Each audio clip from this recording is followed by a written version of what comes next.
హల్లెలూయా, హల్లెలూయా. So ప్రియమైనటువంటి వాళ్ళరా, మన సందేశం గురించి రాత్రి నేను పంపాను. ఏంటి ఈరోజు? తన విశ్వాస్యత చేత. ఇంగ్లీష్లో ఏమనుందో తెలుగు బాగానే ఈ వారం బాగా చెప్పారు. మీరు అడిగారు ఇంట్లో, అది అడిగావా నువ్వు? నాన్న ప్రదీప్ నువ్వు అడిగావు మీ నాన్నగారు మన ఇంటి పక్కన ఉన్న చోటును అక్కడ అడిగావా? ఎందుకు అడగలేదు? వచ్చేవారం అడగారు, ప్రతి ఆదివారం ఉదయాన్నే అడగారు, అక్క ఏం చెప్పారు అని. కూర్చో, నువ్వు చెప్పాను ఇంగ్లీష్ ఏమంటే ప్రైజ్. తన విశ్వాస్యత చేత అంటే అర్థం ఏంటి? తన విశ్వాస్యత చేత అంటే అర్థం ఏంటి?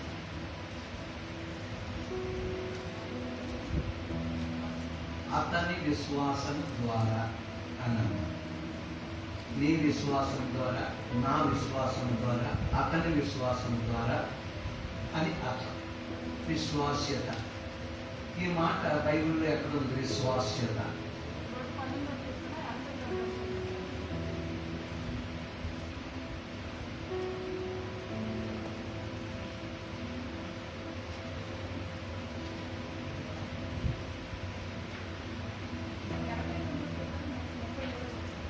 ఏముందమ్మా?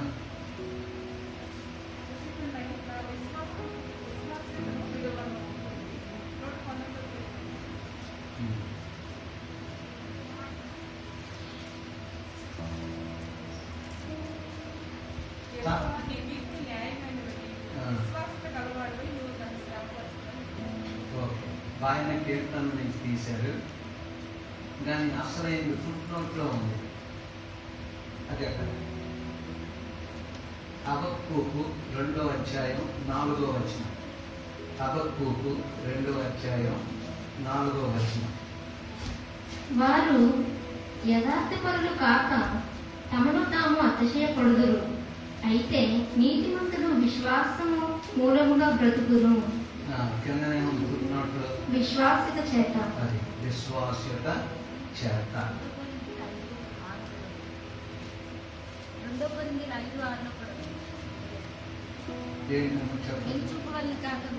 అది వేరు. నేను తన విశ్వాస్యత, ఆ మాట విశ్వాసం ఉంటుంది, విశ్వాస్యత. ఓకే, ఎవరు ఇటువంటి వాగ్దానం పట్టుకొని గొప్ప కార్యాలు చేశారు? ఎవరు చేశారు? ఈరోజు మనం ప్రొటెస్టెంట్స్గా ఇక్కడ కూర్చున్నామంటే ఎవరు చేశారు?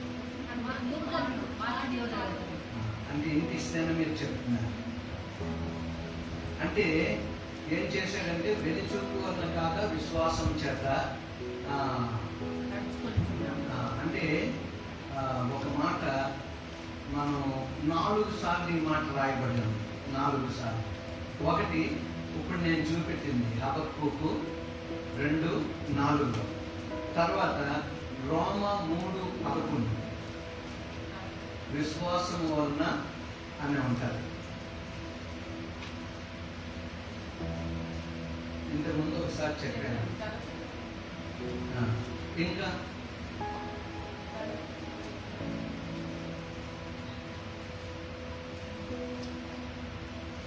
ఇంకా ఈ 4 విషయానికి ఎప్పుడు మీరు మర్చిపోకూడదు. మార్టిన్ లూథర్ గారు ఈ మాట తీసుకున్నారు. చదవండి ఒకరు. రోమా 3:11. నీతిమంతుడు లేడు, ఒక్కడును లేడు, గ్రహించువాడు ఎవడునూ లేడు, దేవుని వెతుకువాడు ఎవడునూ లేడు, అందరూ త్రోవ తప్పి ఏకంగా. 3:11 నేను చదివారు. 3:11.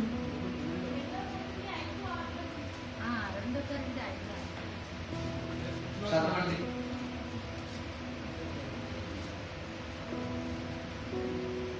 వెలిచూపు వలన అది కాదు. నేనేమన్నాను? మార్టిన్ లూథర్ గారి ఏ యొక్క మాట.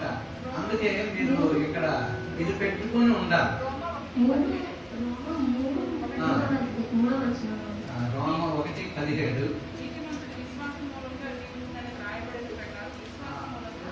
రోమా 3:11 ఏముంది? 2:11, 3:11 అక్కడక్కడ ఇదే మాట ఉంటుంది. కొందరు అవిశ్వాసులైన ఏమి గలతీయా నేను చెప్పాను? గలతీ, ఓకే, గలతీ 3:11. ధర్మశాస్త్రం చేత ఎవడును దేవుని ఎదుట నీతిమంతుడని తీర్చబడడు అను సంగతి స్పష్టమే. ఏలయనగా నీతిమంతుడు విశ్వాసమూలంగా జీవించును. ఏలయనగా నీతిమంతుడు విశ్వాస మూలముగా జీవించును. ఇంకొక మాట ఉంది, హెబ్రీ 10:38.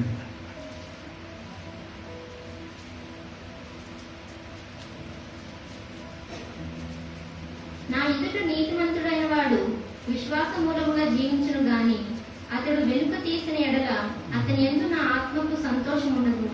అంటే మార్టిన్ లూథర్ గారు ఒక మాట పట్టుకున్నారు.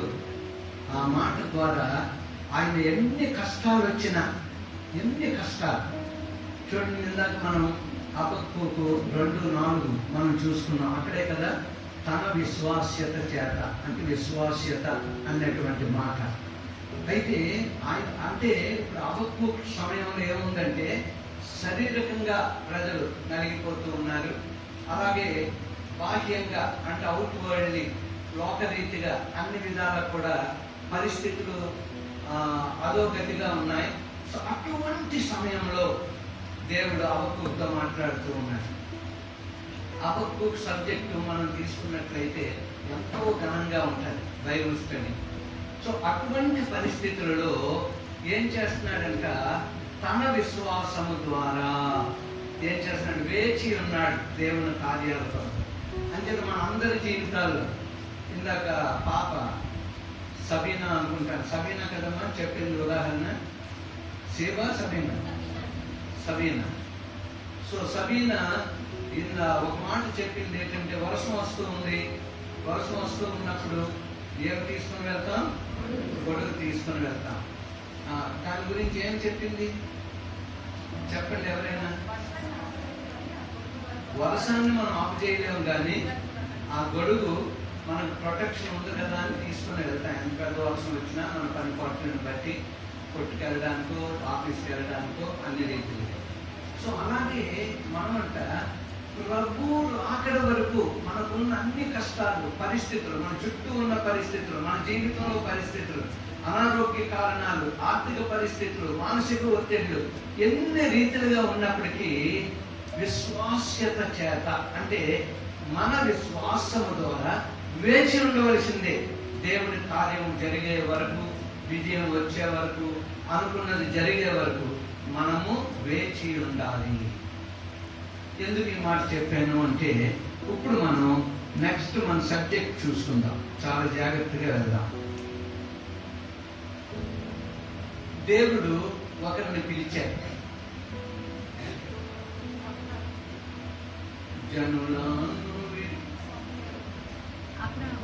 అబ్రహాం అమ్మ సమయాలు ఎలాగా జనులను విడిచి చెప్పాడు. సమయాలు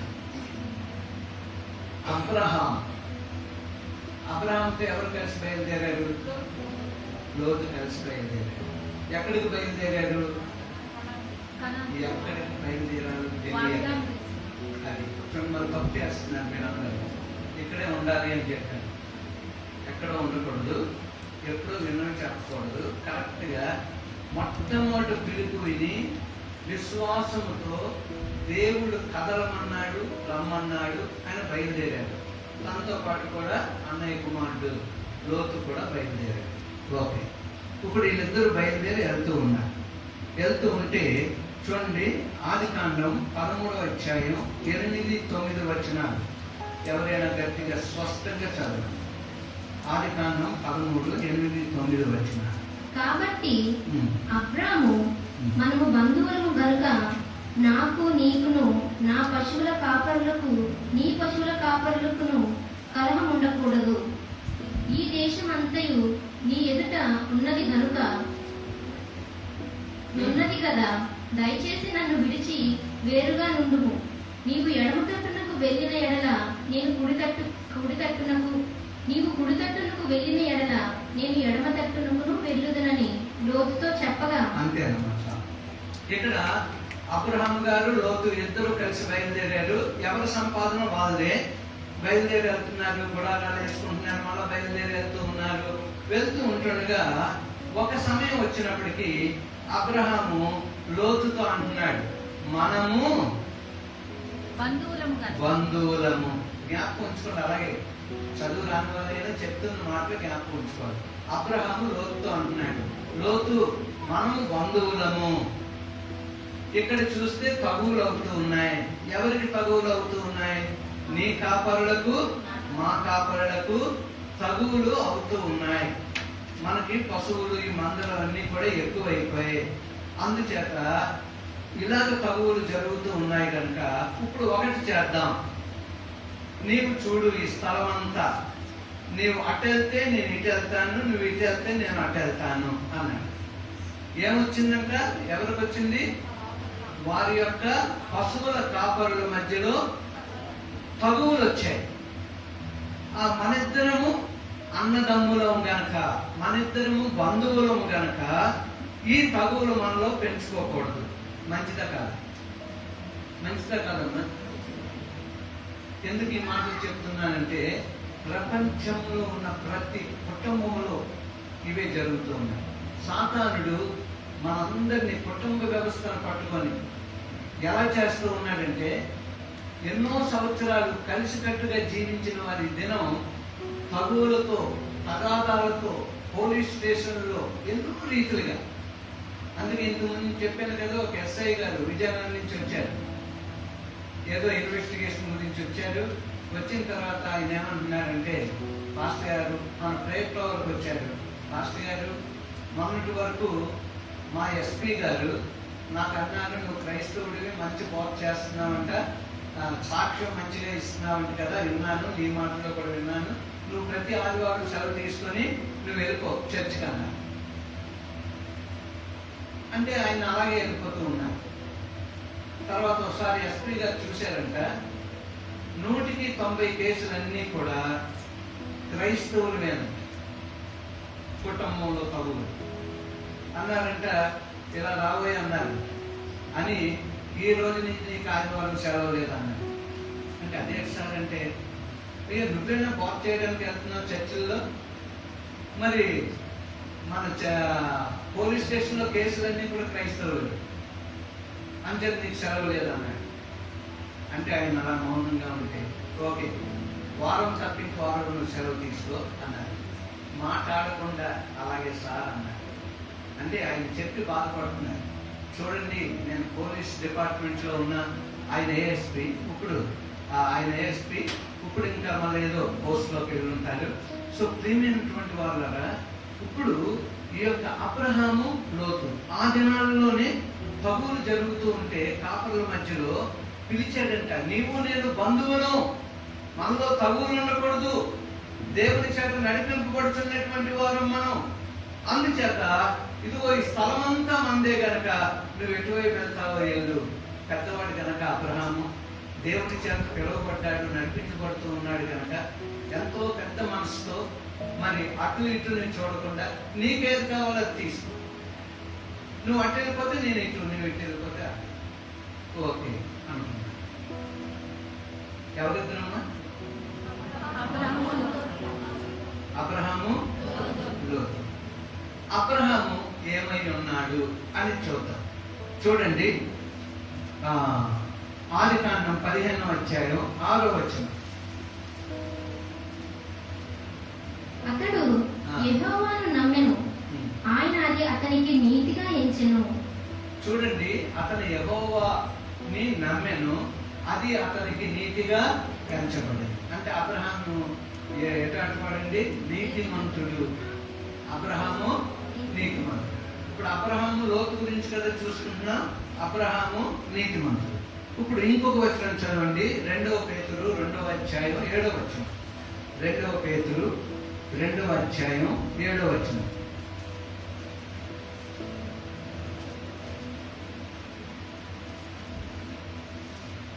దుర్మార్గుల కామ వికారయుక్తమైన నడవడి చేత బహు బాధపడిన నీతిమంతుడకు లోతును అంతే తప్పించింది. చాలు. ఇప్పుడు ఇంకెవరండి ఇక్కడ ఉన్నారు? లోతు కూడా నీతిమంతుడే. అబ్రహాము నీతిమంతుడే, లోతు కూడా నీతిమంతుడే. చాలా జాగ్రత్తగా నేను మీ గురించి మీకు అర్థమయ్యేలాగా సబ్జెక్ట్ని విడదీసి నేను మీతో మాట్లాడుతున్నాను. ఎందుకంటే మీకు అర్థం అవ్వకపోతే అది మనందరికీ వ్యర్థమే ఈ సమయం అంతా. అందుకు మీకు అర్థమయ్యే కోణంలో నేను ఆలోచించుకునే నేను మీతో మాట్లాడుతూ ఉంటాను. అబ్రహాము లోతు బయలుదేరారు. అబ్రహాము లోతు పశువుల కాపర్లకి వచ్చింది తగువు. ఆ తగువులు పెరిగిపోతూ ఉన్నాయి. అబ్రహాం దగ్గరికి ఆ మాటలు వచ్చాయి. అప్పుడు పిలిచాడు, లోతు నీవు నేను బంధువులం కదా, మన దగ్గరికి ఆ తగువులు రాకూడదు, అందుచేత ఇంత పెద్ద ప్లేస్లో నువ్వు వాటికి నేనే. ఇప్పుడు మళ్ళా మనం ఏం చూసుకున్నాం? అబ్రహాము నీతిమంతుడని, లోతు నీతిమంతుడని. చాలా జాగ్రత్త, ఇద్దరు నీతిమంతుడే. ఇప్పుడు మనందరినీ కూడా దేవుని కుమారులు అంటారు, విశ్వాసులు అంటారు. మనందరం విశ్వాసులే కాదా? మనందరం ఆయన కుమార్తెలు కుమారులం కాదా? బైబిల్లో ఉంది. ఆయన్ని విశ్వసించిన వారందరూ కూడా విశ్వాసులు. రక్షణ పొందిన ప్రతి ఒక్కరూ ఆయన పిల్లలు. ఈయన నా ప్రియ కుమారుడు అని ప్రభువుని గురించి తండ్రి అని దేవుడు ఆకాశవాణి వినిపిస్తున్నాడు అక్కడి నుంచి. ఈయన నా ప్రియ కుమారుడు. ఎప్పుడు? బాప్తిజం తీసుకున్న తర్వాత. సో ప్రియమైనటువంటి వాళ్ళ చాలా జాగ్రత్తగా మనం ముందుకు వెళ్దాం. నీతిమంతుడైన అబ్రహాముని గురించి మనం చూసుకుందాం. ఎవరి గురించి చూసుకుందాం? తర్వాత ఎక్కడికి వెళ్దాం? లోతు వరకు వెళ్దాం. అర్థమైందా? ఓకే. అబ్రహాము నీతిపరుడు. నీతిమంతుడైన అబ్రహాములో 2 గుణాలు ఉన్నాయి. మనము కూడా ప్రభువుని నమ్మాము కనుక మనందరం కూడా నీతిమంతులనే అయ్యాం. అబ్రహాము నీతిమంతుడు. ఆయనలో 2 క్వాలిటీస్ ఉన్నాయి. ఇప్పుడు మనం చూసుకుందాం. ఏంటి అంటే అది ఒకటి, అబ్రహాములో ప్రేమ కనబడుతుంది. ఏమి కనబడుతుంది? తమ్ముడిని పిలిచి నువ్వు నేను బంధువులం కదా, అందుచేత నీకేది కావాలో తీసుకో ప్రదేశం, నువ్వు తీసుకున్న సైడ్ నేను రాను, ఇటు సైడ్ నేను వెళ్ళిపోతాను అంటే అక్కడ ఏం కనబడుతుంది? అదే మరి మోసగాడు అనుకోండి, మనసులో మంచి ప్లేస్ నేనే తీసుకోవాలి అని అనుకుంటే ఏం చేస్తాడంటే మంచి ప్లేస్ చూసుకుని తమ్ముడు నువ్వు అటు సైడ్ వెళ్ళు, నేను ఇటు సైడ్ వెళ్ళిపోతాను. నేను అనక్క, లోతు నువ్వు అంతా చూసుకో, ప్రదేశం అంతా 4 వైపులా తిరిగి చూసి ఎటువైపు వెళ్తావో నీ డిసిషన్, మిగిలిన సైడ్ నేను వెళ్తాను. అందులో ప్రేమ కనబడుతుంది. రెండవది, అబ్రహాములో భారం కనబడుతుంది. ఏమి కనబడుతుంది? 2 విషయాలు అబ్రహాములో, నీతిమంతుడైన అబ్రహాములో ఏమి కనబడుతున్నాయండి? 2. ఏమేమి కనబడుతూ ఉన్నాయి? ప్రేమ, భారం. ఆత్మఫలంలో మొట్టమొదటి ఏముంది? ప్రేమ. ప్రభు అయిన యేసుక్రీస్తులో ఏముంది? ప్రేమ. తండ్రి అయిన దేవుల్లో ఏముంది? ప్రేమ. పరిశుద్ధాత్మలో ఏముంది? ప్రేమ. ఈ ముగ్గురు గురించి మనం చూసినప్పుడు ముగ్గురిలో కూడా ప్రేమ కనబడుతుంది. సో అబ్రహాము నీతిమంతుడు. యెహోవాను నమ్మిన కనుక ఆయన నీతిమంతుడయ్యాడు. ఈ నీతిమంతుడైన అబ్రహాము 2 విషయాలు కనబడు. ఒకటి ప్రేమ కనబడుతుంది, రెండవది భారం కనబడుతుంది. ఈ మాటలన్నీ ఎందుకు చెప్తున్నానో తెలుసా? మనము ఇటువంటివి వారిలో ఉన్నటువంటి ఆ క్వాలిటీస్ ని మనం తీసుకోవాలి. ప్రభువు రాకడికి మనం సిద్ధపడాలంటే అదే, లేకపోతే నరకమే. నాకు ఒక రాబోయే దినాల్లో మనం మంచి సాక్ష్యం ప్రభుకుమార్ గారికి విందాం. ఒకసారి ఆయన అన్నారు, బాప్తిజం తీసుకున్న తర్వాత నేను మీతో కూడా చెప్పాను, ఒక దినం నాకు సమయం ఇవ్వండి, నేను సాక్ష్యం చెప్తాను. ఎందుకంటే ఆయన చూస్తున్నాం కానీ చిన్ననాటి నుంచి ఆయన సాక్ష్యం చూస్తే అద్భుతం. మనం కూడా వయసులో సువార్త చేయలేదు, దైవజనుల వెనకాతలు తిరిగి. ఆయన దైవజనుల వెనకాతల ఆ యొక్క సైకిల్ పట్టుకొని తిరిగి సువార్తను అందించారు. అవన్నీ కూడా ఆయన్ని చూస్తే మనకు తెలియదు. ఆయన చెప్పినప్పుడు మాత్రమే మనకు అర్థం అవుతుంది. ఆయన కొన్ని నెలల క్రితంలో, కొన్ని దినాల క్రితం ఒక మాట అన్నారు. ఒక్కొక్కసారి రక్షణ లేకపోతే నరకమా, అమ్మో భయం వేసిందంట ఆయనకి. రక్షణ లేకపోతే ఆ నరకం తప్పించుకోవడం ఎలాగా, ఆ నరకంలో పడితే ఏమైనా ఉందా అని చెప్పి ఆ ఒక్క మాట ఆయన చెప్తా ఉంటే నేను కూడా ఆలోచించుకున్నాను. మనం ఎప్పుడు స్థిరంగా ఉండగలుగుతామంటే నెగిటివ్ ఆపోజిట్ సైడ్ సాతానుడు మనకు ఉరులు ఒగ్గుతూ ఉన్నాడు, వాడి వైపు తీసుకొని వాడి స్థలమైన నరకానికి తీసుకుని వెళ్ళడానికి.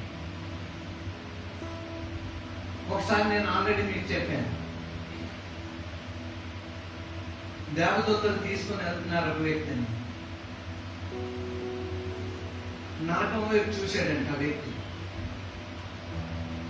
ముందు దేవదూత తీసుకెళ్తాను స్వర్గం వైపు చూడాలి, కానీ నరకం వైపు చూశాడంట. చూడగానే తను ప్రేమించిన వారు చాలా అక్కడ ఉన్నారంట. ఎన్టీ రామారావు కనబడుతున్నారు, నాగేశ్వరరావు కనబడుతున్నారు, ఇంకెవరు అందరూ కనబడుతూ ఉన్నారు. ఇంకా తన తోటి స్నేహితులు కనబడుతున్నారు, తిరిగిన అందరూ కనబడుతూ ఉన్నారు, అన్ని రకాలుగా కనబడుతూ ఉన్నారు. కనబడుతూ ఉంటే అనుకున్నాడంటే ఇంతమంది నాకు కనబడుతున్నారు కదా, ఎక్కడికో తెలియని చోటుకి వెళ్ళిపోవడం దేనికి, అక్కడికి వెళ్ళిపోతే నేను బాగున్నాను అని అంటున్నాడంటే దేవదూతతో, నన్ను అక్కడికే పంపించేయండి అని. నీకు గుర్తుందా లేదా, జాగ్రత్తగా ఆలోచించంటే తెలిసిన వాళ్ళు చాలా మంది కనబడుతున్నారు. అవును కనబడుతుంది, నీకు నిజమే అది అంటే నన్ను అక్కడికే పంపించేయండి. అక్కడికి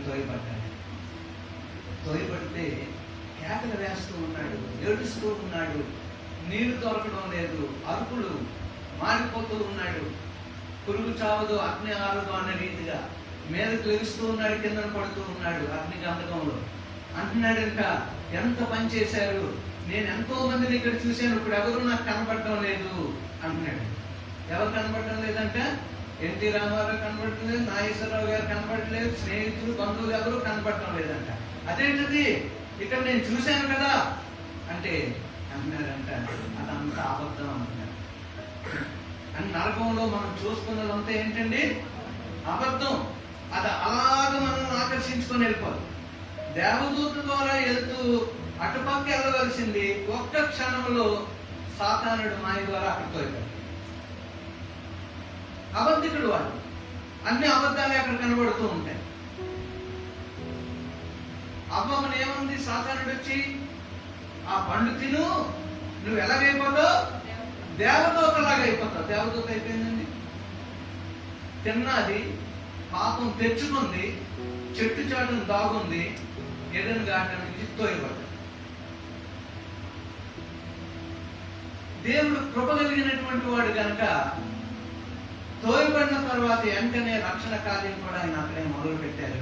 అందుకే ఈ దినం మనం రెండో ఆదామైన యేసుక్రీస్తు ద్వారా రక్షణ పొంది ఉన్నాం.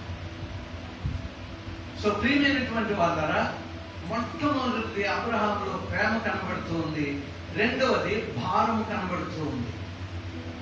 ఏంటా భారం చెప్పండి, ఎవరైనా చెప్పడానికి. ప్రేమ గురించి ఓకే, అది మనందరం కూడా ఆ ప్రేమ కలిగి ఉండాలి, లోతు మీద ప్రేమ కలిగి ఉండాలి. భారం ఏంటి కలిగి ఉండాలి? అదండి, అంటే సొదొమ గొమొర్రాని కాల్చివేస్తాను అగ్ని గంధకములతో అని దేవుడే అబ్రహాముతో చెప్పగా, అబ్రహాం అంట ఏం చేస్తూ ఉన్నాడు, 50 మంది ఉంటే 45 మంది ఉంటే 40 మంది, 30, 20, 10 వరకు వచ్చాడు. అంటే ఎంత భారంతో అంటే, అయ్యో నా తమ్ముడైనటువంటి లోతు, నా బంధువైనటువంటి లోతు, వాళ్ళు నాశనం అవ్వకూడదు అని చెప్పి ఎంత భారంతో ప్రార్థించాడంటే, ధూళి దుమ్మునైన నేను నీతో మాట్లాడుతున్నాను దేవా, నన్ను క్షమించు. ఎంతమంది ఉంటే దేవుడు ఏమన్నాడంటే, ఎలాగన్నా ఓకే అబ్రహాం, నేను చేయవలసినవన్నీ నేను చెప్తూ ఉన్నాను కదా, నువ్వు నీ భారాన్ని కూడా నేను వినాలి. ఓకే, 10 మంది ఉంటే చాలు, నేను సొదొమ గొమొర్రాని. యోధా గ్రంథంలో ఏమని రాయబడి ఉంది, ఎలాగైనను అగ్నిలో నుండి కొందరినైనా లాగినట్టు, అంటే నరకానికి జోగుచున్నటువంటి వారిని రక్షణలోనికి లాగినట్టుగా అటువంటి ప్రార్థనలు ఇప్పుడు మనం చేయాలి. ప్రార్థనలు చేస్తున్నాం బాగుంది, కానీ ఎలాంటి ప్రార్థనలు చేస్తూ ఉన్నాం? విశ్వాసంతో కూడిన ప్రార్థనలు చేస్తున్నామా? విశ్వాసంలో ఉండి ప్రార్థన చేస్తూ ఉన్నామా? ప్రార్థించింది జరుగుతుంది అని నమ్మకంతో ప్రార్థన చేస్తూ ఉన్నామా? ఎలా మన ప్రార్థన చూడండి, ప్రేమ కనబడుతూ ఉంది, భారం కనబడుతూ ఉంది. అబ్రహాం గురించే మనం చూస్తూ ఉన్నాం. ఇప్పుడు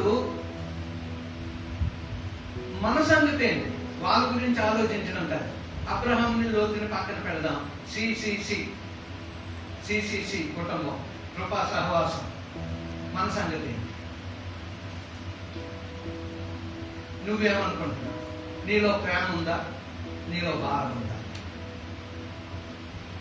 ప్రేమ లేకపోయినా భారం లేకపోయినా నరకమే, అగ్ని. ఎందుకంటే దేవుని పిల్లలకి ఇదే ఉండాలి.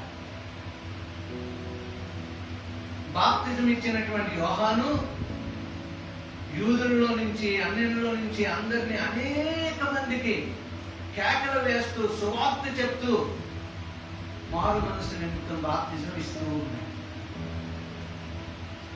ప్రభువైన యేసుక్రీస్తు వారు కూడా నాశనం అవుతున్నటువంటి తప్పిపోయినటువంటి గొర్రెలను వెతికి రక్షించడానికి ఆయన సువార్త కార్యం మొదలుపెట్టారు. ఆయన పిలుచుకున్నటువంటి శిష్యులైనటువంటి వారందరూ కూడా ఏం చేశారంటే అపోస్తలులు వారు సువార్తను అందించారు, ప్రేమతో బోధించారు, మరి ఎన్నో సంఘాలను కట్టారు, అనేక ఆత్మల రక్షణ మార్గంలో నడిపించారు. సో ప్రియమైనటువంటి వాళ్ళరా, సిసిసి ఎందుకంటే ఇప్పుడు మనం ఎక్కడికి వెళ్ళిపోతున్నాం అంటే అపోస్తలుల కార్యాలది ప్రకటన గ్రంథంలో 7 సంఘాలలో 3వ సంఘం మర్చిపోయాను. 3వ సంఘం పేరేంటో మీరు చెప్పండి. కర్గం. మరి 7 మీరు కంటా పెట్టాలి. ఇంతకుముందు చాలా సార్లు చెప్పాను. కర్గమా చూడండి, 3వ అధ్యాయం అంటే 3వ చర్చు 2వ అధ్యాయం 13వ వచనం. మన సంగపు దూతకు ఇలాగు వ్రాయుము, వాడి అయిన 2 అంచులు గల ఖడ్గము గలవాడు చెప్పుచున్న సంగతులేవనగా, సాతాను సింహాసనమున్న స్థలములో నీవు కాపురమున్నావు, సాతాను సింహాసనమున్న స్థలములో నీవు కాపురమున్నాము, మనమున్నాము. మరియు సాతాను కాపురమున్న ఆ స్థలములో నా యందు విశ్వాసి అయి ఉండి నన్ను గూర్చి సాక్షి అయిన అంతిపే అనేవాడు మీ మధ్యన చంపబడిన దినములలో నీవు నా నామమును గట్టిగా చేపట్టి నా యందలి విశ్వాసమును విసర్జింపలేదని నేను ఎరుగుదును. అయినను నేను నీ మీద కొన్ని తప్పిదము. చాలు. ఇక్కడ కర్గమ సంఘము గురించి చెప్తూ ఉన్నాయి. కర్గమ సంఘము పరిస్థితులు ఎలా ఉన్నాయంటే అక్కడ విగ్రహారాధన కనబడుతూ ఉంది, జారత్వము కనబడుతూ ఉంది. అటువంటి సమయంలో సాతాను సింహాసనం బహుబలంగా, ఇప్పుడు మనం ఉన్నటువంటి ఒక దేశంలో బహుబలంగా మన చుట్టూ కూడా సాతాను సింహాసనం ఎలా ఉందంటే, పెర్గమ ఆ యొక్క సంఘ పరిస్థితి, మనం కూడా అటువంటి పరిస్థితిలో ఉన్నాము. సాతాను సింహాసనం మీద ఉన్నాడు.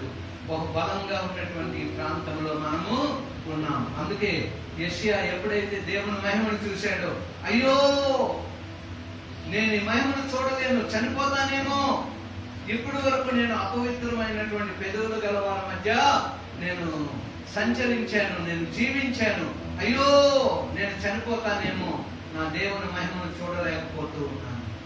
ప్రవక్త మరి గోడు వినిపిస్తూ ఉన్నాడు, అయ్యో అని చెప్పి. సో ఇప్పుడు కూడా సిసిసి సంఘం ఎక్కడ ఉంది అని చూసినట్లయితే పెర్గమ పరిస్థితి మనలో కూడా కనబడుతుంది. విగ్రహారాధన, జారత్వం అంటే ఏంటంటే పెళ్లి కంటే ముందు జరుపుకుంటున్నటువంటి లైంగిక ఇది కార్యాలన్నింటిని కూడా జారత్వం అంటారు. ఫోర్నికేషన్, జారత్వము. సో అటువంటి పరిస్థితి ఉన్నటువంటి దగ్గర అన్నాడు, నీవేం చేస్తావంటే నా నామమును గట్టిగా చేపట్టావు అన్నాడు. అటువంటి పరిస్థితుల్లో పెర్గమ నువ్వు నా నామాన్ని గట్టిగా చేపట్టావు, చాలా సంతోషంగా ఉంది అంటూ ఉన్నాడు. తర్వాత నీ విశ్వాసమును నీవు విసర్జించలేదు. ఏమంటున్నాడు? విశ్వాసమును విసర్జన అని అక్కడ మనం చూస్తాము. టాయిలెట్స్ దగ్గర ఏమ్మా? దేని దగ్గర? విసర్జనాలయం. పిల్లలకు తెలుసు కదా ఇది. నా వైపు చూడండి, ఇదేంటి తెలుసా మీకు? స్కూల్లో ఇలా అడుగుతారా మీరు? టీచర్లు అడగరా? నాన్న మీరు ఇలా అడుగుతారా? అడగరా? మీకుందా ఈ కాలంలో ఇలాగని అడుగుతారు మీ టీచర్ని? 1 వస్తే ఏమని అడుగుతారు మీరు? ఏమ్మా? వాష్రూమ్ అంటారా? అమ్మ ఇంగ్లీష్ మీడియం అయిపోయింది. అయితే ఇక్కడి నుంచి ఇంగ్లీష్ మీడియంకి వెళ్ళిపోతాం, ఇక్కడి నుంచి వాష్రూమ్కి మనం వెళ్తా ఉంటాం. సో ప్రియమైనటువంటి వాళ్ళరా, మనం ఇక్కడ చూసినప్పుడు నీ విశ్వాసమును నీవు విసర్జించలేదు, విడిచిపెట్టలేదు. విశ్వాసాన్ని గట్టిగా పట్టుకున్నావు, నా నామాన్ని గట్టిగా పట్టుకున్నావు. అపోస్తలులు కూడా అన్నారు, ఈ నామాన్ని ప్రకటిస్తే మిమ్మల్ని జైల్లో తోసేస్తాం, కొరడాలతో కొడతా ఉన్నారు. అంటే మీ మాట మేము వినాలా? మీరు ఏదంటే చేసుకోండి, మా ప్రభు నామం తప్ప మేము ఏ నామాన్ని మరి మేము మా దగ్గర పెట్టుకోలేము, మేము చెప్పిస్తూనే ఉంటాం, ఆ నామాన్నే ప్రకటిస్తూ ఉంటాం అని బహుధైర్యముగా వారు నిలబడ్డారు ఆ దినాల్లో అపోస్తలులు అయినటువంటి వారు. అంచేత పెర్గమ సంఘముకు దేవుడు మాట్లాడుతూ ఉన్నాడు ఏంటంటే, అటువంటి వారి మధ్యలో నీవు ఉన్నావు, అయినా ఇలాంటి పరిస్థితుల్లో ఉన్నవారు అక్కడ ఉన్నారు, కానీ నీవు నీ విశ్వాసాన్ని గట్టిగా పట్టుకున్నావు, విసర్జించలేదు, నా నామాన్ని గట్టిగా పట్టుకున్నావు. చాలా సంతోషం. సో ప్రియమైనటువంటి వాళ్ళ, ఇప్పుడు మనం చూడండి, పెర్గమ చర్చి విషయంలో మనం చూసినట్లయితే గలతీ 3వ అధ్యాయం 7 నుంచి 9 వచనాలు.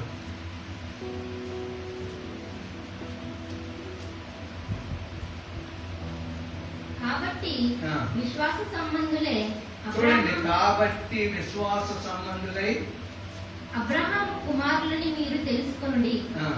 దేవుడు విశ్వాస మూలంగా అన్యజనులను నీతిమంతులుగా తీర్చునని లేఖనము ముందుగా చూచి. అంతేనమ్మా, చాలు. అన్ని జనులైనటువంటి మనకి దేవుడు ఏర్పాటు చేసుకున్నటువంటి ఇశ్రాయేలీయులకి సమానంగా అన్ని జనులైనటువంటి మనకి సువార్తను అందించి ఉన్నాడు. 12 మంది శిష్యులు కాకుండా అన్ని జనుల కొరకు సౌలును పౌలుగా మార్చుకుని అద్భుతంగా మరి చివరి అపోస్తలుడిగా ఘనంగా ఆయన వాడుకొని ఉన్నాడు. సో ప్రియమైనటువంటి వాళ్ళరా, ఇక్కడ ఏమన్నంటే విశ్వాస సంబంధులుగా మనం ఉన్నాం. ఎంతమంది విశ్వాస సంబంధులుగా ఉంటారో వారు అబ్రహాం కుమారుడు. అందుకే చూడండి, చర్చిలో నిలబడి, సినగాగులో నిలబడి, మందిరంలో నిలబడి ప్రభు అన్నాడు, ఈమె కూడా అబ్రహాము కుమార్తె. ఇంకో దగ్గర అన్నాడు, ఈయన కూడా అబ్రహాము కుమారుడే అంటూ ఉన్నాడు.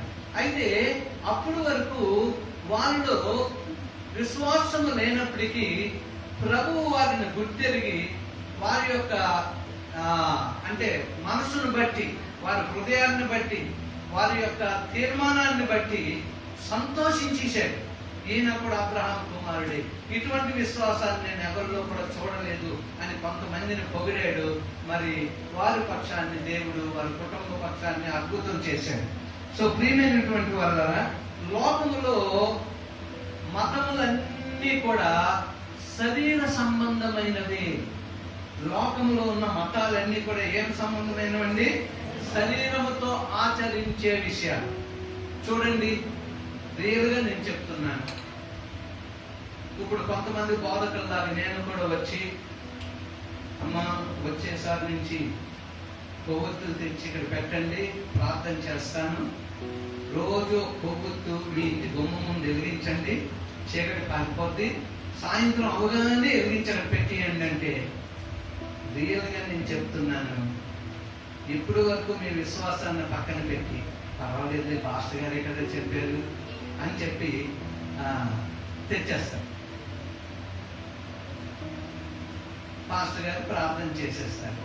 చేసే సాయంత్రం అవ్వగానే అమ్మ ఇప్పుడు సాయంత్రం అయిపోయింది, దయ్యాలు వచ్చే సమయం అయిపోయింది, అందుకు పాస్టర్ గారు ఇచ్చినటువంటి కోవిడ్ ప్రార్థన చేసిన కోవిడ్ వెలిగించేసి అక్కడ పెడతాం.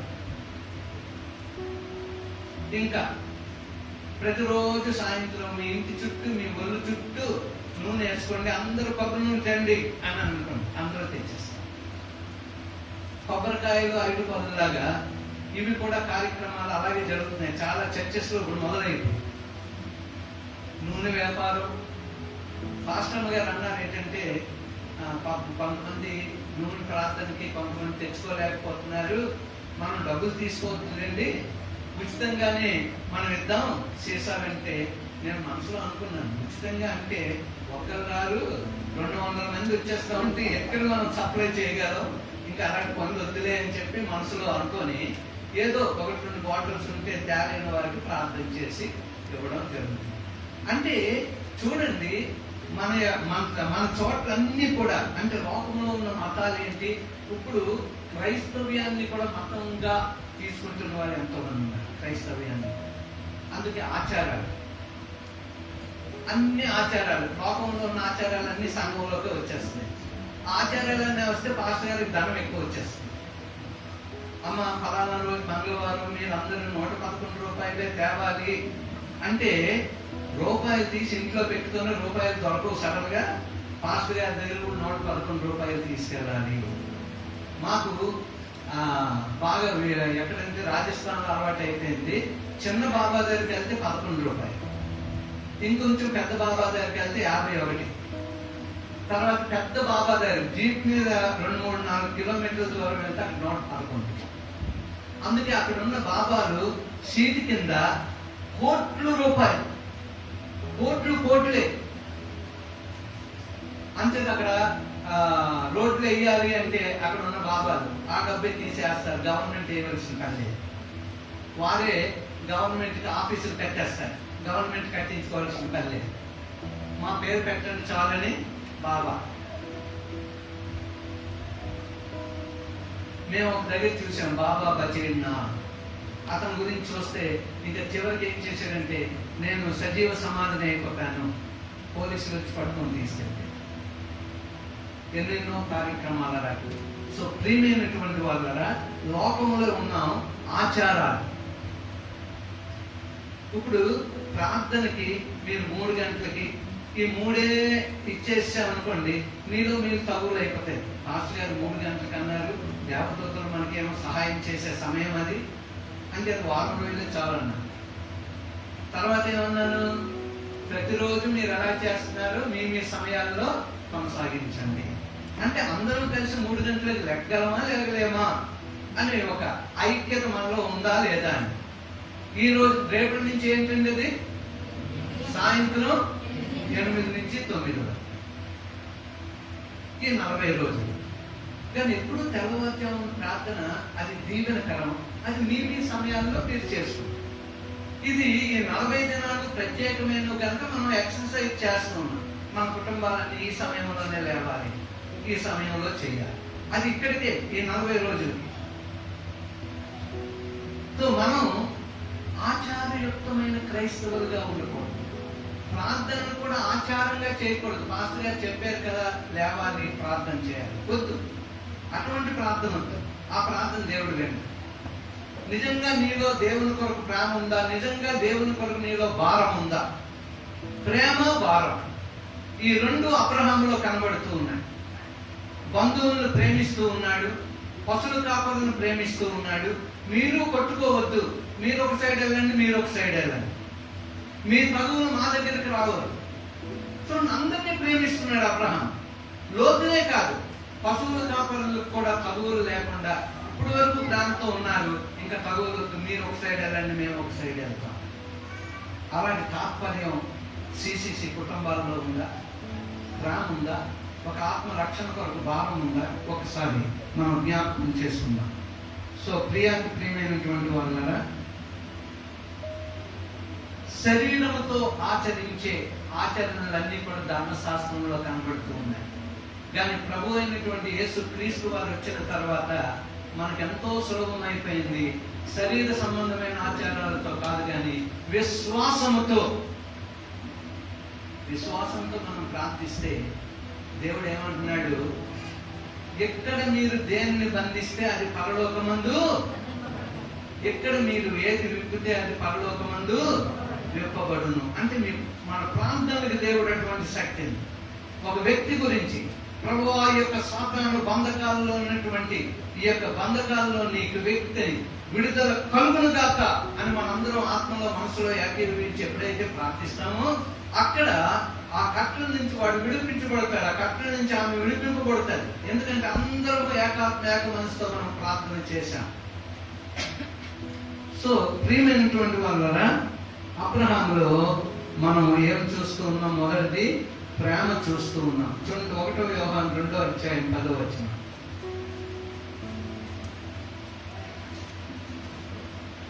1 యోహాను 2వ అధ్యాయం 10వ వచనం.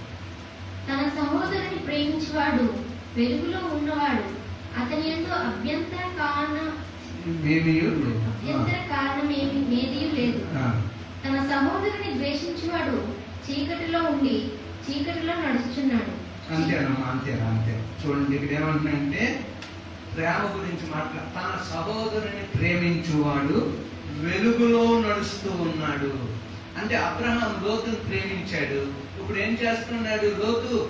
మనకెందుకు తగువులు, నేను నిన్ను ప్రేమిస్తున్నాను. మనం ఎప్పుడు ఎక్కడున్నా సరే ప్రేమ కలిగి ఉండాలి. మన దేవుని ప్రేమ మనలో ఉంది.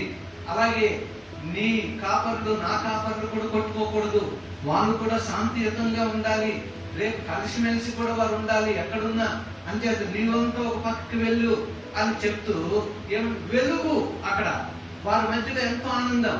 ఓకే అన్నయ్య అలాగే అని చూసుకుంటున్నాడు తన ఏరియా అంతా కూడా. ఎంత ప్రేమ అబ్రహాములో మనకు కనబడుతుంది. అయితే ఇంకో వాటి ఏమన్నాడు? తన సహోదరుని ద్వేషించువాడు చీకటిలో నటక ప్రారంభించాడు. వాడి కన్నులకు గుడ్డితనము, చీకటిలో నడవడం. ద్వేషించువాడు చీకటిలో నడుస్తున్నాడంట, వాడికి గుడ్డితనం ఉందంట. చూస్తున్నాడని పేరే గాని వాడు గుడ్డివాడే, జీవిస్తున్నాడని పేరే గాని వాడు మృతుడే. సో ప్రియమైనటువంటి వాళ్ళ ఎంత ప్రేమ అబ్రహాములో కనబడుతుంది. ఈ దినం విశ్వాసంలో ప్రేమ కనబడుతుందా? సేవకుల్లో ప్రేమ కనబడుతుందా? డినామినేషన్లో ప్రేమ కనబడుతుందా? ఒక్కొక్క డినామినేషన్ ఒకటి పట్టుకొని వీళ్ళే పరలోకం వెళ్తారు. మేము ఒక పాస్టర్ డేవిడ్ గారి దగ్గర, మార్టిన్ లూథర్ గారి దగ్గర, వీళ్ళందరి దగ్గర ఒకరోజు మార్టిన్ లూథర్ గారికి కూడా కాలు ఇదంతా కూడా వాసిపోయి, ఎందుకంటే వారు మందులు తీసుకోరు, పక్క పెంచుకోవచ్చు.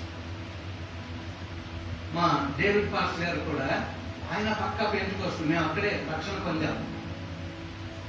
1970 ఎండింగ్ రక్షణ పొందాం. సో ప్రియమైనటువంటి వాళ్ళ ఆయన జబ్బు చేసిన తర్వాత ఇప్పుడు అందరికి కూడా మందులు వాడొద్దని చెప్పారు. మందులు వాడితే ఏమైపోద్దంట, పరలోకానికి వెళ్ళమంట. అప్పుడు విశ్వాసులు ఏమన్నారంటే, మాస్టర్ గారు మీ కాలు మేము చూడలేకపోతున్నాం, రాత్రి ఎవరూ చూడకుండా మిమ్మల్ని తీసుకెళ్తాం, ఆ మాట భరించలేక ఓకే అన్నారు.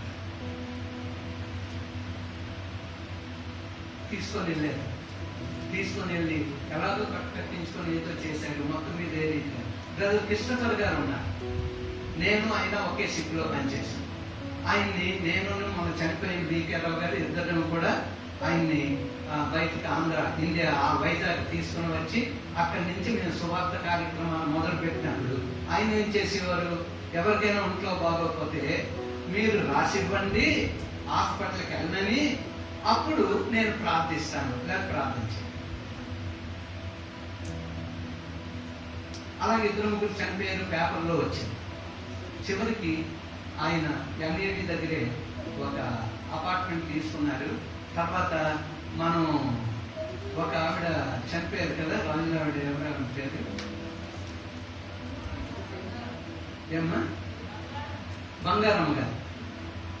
ఆవిడ ఎంత బాగా దేవుల్లో నిలబడ్డారు. వాళ్ళ ఇల్లే కృష్ణపాల్ గారికి ఇచ్చారు. ఎన్నో సంవత్సరాలు చర్చి నడిపించుకున్నారు. ఆయన అలా చేసేవారు. చివరికి 5 నెలలు ఆయన కామా కండిషన్లో హాస్పిటల్లో ఉన్నారు చివరికి. తర్వాత ఆరోగ్యం వచ్చిన తర్వాత మరి ఎవరి దగ్గర బుర్ర ఎత్తుకోలేకుండా అలాగే ఇంట్లో ఉంటే ఇప్పుడు ఆ కుమార్తె ఇస్తే వీళ్ళందరూ మంచి సేవలో ఉంటున్నారు. లాస్ట్ టైం ఆ కుమార్తె ఈ రాజకీయాల్లో కూడా నిలబడ్డారు, ఓడిపోయింది అనుకోండి. సో ఎలాగంటే రకరకాల డినామినేషన్స్. తర్వాత ఇప్పుడు రంజిత్ ఓఫేర్ గారు బొట్టు నేను అనుకున్నారు ఏదో ఎందుకో సడన్ గా తీసినప్పటికి అందరూ కూడా నన్ను ఎక్కిరిస్తున్నారు. సెలవు కొట్టి ఎంత మంచిది పెట్టుకోమన్నాను నేను. వాళ్ళకి ఏమి తెలుసు నన్ను ఎక్కిరిస్తున్నారు అని చెప్పి. మొన్న చూడండి, ఎందుకు ఈ మాటలు చెప్తున్నానంటే మనం ఎవరిని విమర్శించకూడదు. తర్వాత మొన్న గుంటూరులో ఏ పండుగలు జరిగాయి, గుడారాల పండుగ. అక్కడికి రాజశేఖర్ గారు వచ్చారు. రాజశేఖర్ గారు అంటే చాలా మంచి ఫేమస్ వ్యక్తి, మదనపల్లి రాజశేఖర్ అంటారు. ఎన్నో పుస్తకాలు రాశారు. ఆయన్ని పిలిచి అంటే ఒక్కొక్క రోజు ఒక్కొక్క వర్తమానం ఒక్కొక్క పెద్ద దైవజనం పిలిచి ఇస్తారు. అతను ఏమన్నారంటే గుడిలో సిలువ, మెడలో సిలువ, గోడ మీద సిలువ, ఎందుకు ఈ సిలువలో ఉన్న యేసు ప్రభు నీ హృదయంలో ఉండాలి అన్నది. అంటే రంజిత్ ఓఫేర్ గారు అన్నారు, డబ్బులు ఇచ్చి సేవకుని పిలిపించుకున్నారు. గుడిలో సిలువ, మెడలో సిలువ, గోడ మీద సిలువ అంటే అది వెనకాకలే సిలువ ఉంది అంటే డబ్బులు ఇచ్చి తిట్టించుకుంటున్నాడు ఆయన చేత అని అంటున్నాడు. అంటే చూడండి ఎంత రీతిగా సేవకులు ఈ దినాల్లో తిట్టుకుంటూ ఉన్నారు. ప్రభువు రాకడ అతి సమీపం. మనం ఎవరిని ద్వేషించకూడదు.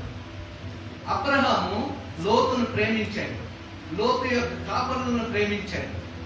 భారము కలిగి ఉన్నాడు, నాశనం అవ్వకూడదు నా తమ్ముడు అన్నాడు. కానీ ఈ దినం సేవకులు డెనామినేషన్స్ తిట్టుకుంటున్నారు, కొట్టుకుంటూ ఉన్నారు. ఒకరికి ఆత్మ లేదని, ఒకరు ఆత్మ కలిగి ఉన్నారని, ఒకరు గెంతులు వేస్తున్నారని ఒకరు విమర్శిస్తూ ఉన్నారు. వీళ్ళు దయ్యాలు పెట్టిందని ఒకరు విమర్శిస్తూ ఉన్నారు. ప్రియమైనటువంటి వాళ్ళ చాలా జాగ్రత్తగా ఉందాం. అందుకే ఒకే పుస్తకం చదవకూడదు, ఒక్కల మెసేజే వినకూడదు. ఇప్పుడు ఈ మధ్య అందరూ చర్చిలకు వెళ్ళడం మానేసి ఇంట్లో కూర్చొని ఒక్కలు తింటున్నారు. నన్ను అన్నయ్య ఫోన్ చేశారు, ఆ ఇంటికి వెళ్తేనంట ఇదిగోండి ఈయన మెసేజ్ ఉదయం 5 నుంచి వస్తుందండి, ఎప్పుడు వీలైతే అప్పుడు ఆయన మెసేజే వింటా ఉంటామండి, ఏ చర్చికి వెళ్ళవలసిన పని లేదండి. ప్రభు రాకడ దినాల్లో ఉన్నాం, చాలా జాగ్రత్తగా ఉండాలి. మీకు అనేక మార్లు చెప్పాను, సంఘము ఆయన సన్నిధి ఇక్కడ ఉంటాను. ఇంట్లో ఉంటాను, బైబుల్ నా దగ్గర ఉంది, ప్రార్థన నేను చేసుకుంటాను, చర్చికి వెళ్ళను అంటే ఒక్క రోజు నువ్వు చర్చి మానేసావు అంటే సాతాను నీ దగ్గర ఉన్నాడులే. ప్రభువు రాకడికి నేను చూశాను, ముస్లిం వాళ్ళు రాజస్థాన్లో చూశాను, సిఎస్ఐ క్రిస్టియన్స్ వాళ్ళు హాస్పిటల్లో పనిచేయడానికి ఎంపీ నుంచి వచ్చారు. ఆమె గంట సేపు నడిచి 1/2 కిలోమీటర్ దూరం చర్చికి ముందు వచ్చి కూర్చుంది. అక్కడ చర్చిలే లేవు, ఎక్కడ ప్రార్థన అవుతుందో అక్కడికి వచ్చి కూర్చుంది. నేను అన్నాను, అమ్మ మీరు అంత దూరం ఎందుకు, వారానికి ఒకసారి నేను వస్తాను ఇంటికంటే. అయ్యా నేను చర్చికి రాకపోతే నాకు ఈ ఉన్న ఆరోగ్యం కూడా ఉండదు, అందుకు నేను గంట నడిచి వస్తున్నాను చూసారా, అదే కూడా నాకు ఆరోగ్యం. ఆవిడ ముందు వచ్చి కూర్చుంది. మీరు ఇక్కడికి వచ్చారు అంటే ఆయన సన్నిధి ఎక్కడ ఉంది? మీరు ఇంట్లో ఉంటే ఆయన సన్నిధి ఉంది. ఆదివారం ఆయన దినం, మిగతా రోజులు ఆయన సన్నిధి ఉంటుంది. ఎందుకంటే మీరు ఇంటి దగ్గర గడుపుతారు, మీ ఉద్యోగాలకు వెళ్తారు, మీ పనిపాట్లకు వెళ్తారు, మీ వ్యాపారానికి వెళ్తారు, మీ చేతి పనులకు వెళ్తారు, నో ప్రాబ్లం. ఆదివారం వారానికి ఒక్కరోజు ఆయన సన్నిధికి వెళ్ళవలసింది. ఆ దినములు సమీపిస్తున్నప్పుడు మరి ఎక్కువగా నీవు సమాజముగా కూడట మానక అంటున్నాడు. ఒక్కరోజు కాదు, 2 రోజులు కాదు, 5 రోజులైనా మీరు చర్చలో కూడుకోండి. దేవుని కృప. కరోనా వచ్చి మనకి ఒక్క ఆదివారమే, మిగతా మీద 2 దగ్గర ఆలోచిస్తున్నాం. నేను తొందరలో ప్రభువా ఈ లైట్లు వచ్చేయాలి, ఈ రోడ్లు వచ్చేయాలి, వీళ్ళందరినీ రోజు పిలిపించేయాలి అనుకుంటాను. అప్పుడు మీరేం చేయాలంటే ప్రభు రోడ్లు రావద్దు నాయన, రోడ్లు రావద్దు నాయన, రైతులు రావద్దు ప్రభు, 5 రోజులు పెంచేస్తారంట నాయన, భయపడదు. మీరు ముందు ప్రార్థన చేయండి. అట్లీస్ట్ వారానికి 2 రోజులైనా సరే ప్రభు సన్నిధిలో మిమ్మల్ని బాధ పెట్టాలని నాడు నాకు ఉండదు. కానీ లేఖనములు మీకు చెప్తూ ఉన్నప్పుడు అలా ఉన్నవా లేవా అని మీరు పరిశోధన చేయండి. లేఖనంలో ఏదైనా ఉంటే, మందులు వాడొద్దు అని ఎక్కడైనా ఉంటే, ప్రసాదం తీసుకోండి అని ఎక్కడైనా ఉంటే, ఈ ఆచారాలు పాటించండి అని ఎక్కడైనా ఉంటే అది మీరు పాటించండి. కొత్త నిబంధనలో ప్రభు వచ్చిన తర్వాత ఆయన చెప్పినవన్నీ మనం చేస్తూ ఉన్నాం. ఎవరండి? పౌలు శీలలు చెప్పినవి అలా ఉన్నవా లేవా అని ఏ జనాంగం ధ్యానించేవారు? బెరియా వారు ధ్యానించేవారు.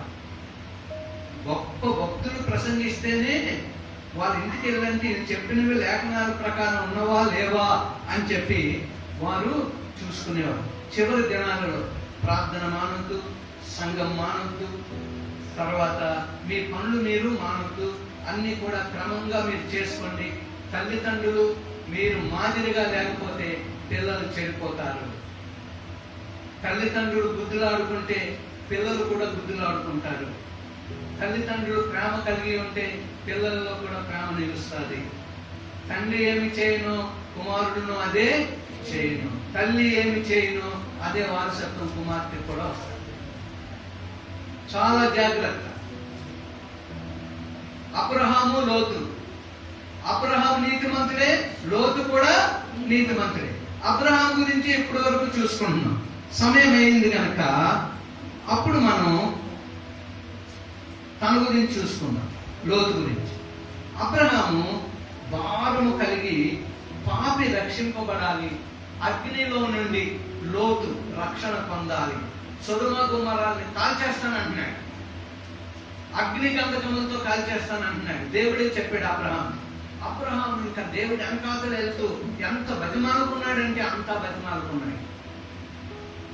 ప్రియమైనటువంటి వాళ్ళు, ఇవన్నీ మనం ఎందుకు చదువుతూ ఉన్నాం? ఎందుకు వారి గురించి ధ్యానం చేస్తున్నాం? పెరగమ చర్చ్ గురించి ఎందుకు మనం తీసుకున్నాం? ఈ దినాలు కూడా అలాగే ఉన్నాయి కనుక చాలా జాగ్రత్తగా ఉండాలి. లవోదికీయ సంఘం, చివరి సంఘం, అటువంటి పరిస్థితుల్లో మనం ఉన్నాం. చాలా జాగ్రత్తగా ఉండాలి. చూడండి, పౌలు తిమోతితో ఏమంటున్నాడో చూద్దాం. 1 తిమోతి 1వ అధ్యాయం 3-4 వచనాలు. 1 తిమోతి 1వ అధ్యాయం 3-4 వచనాలు.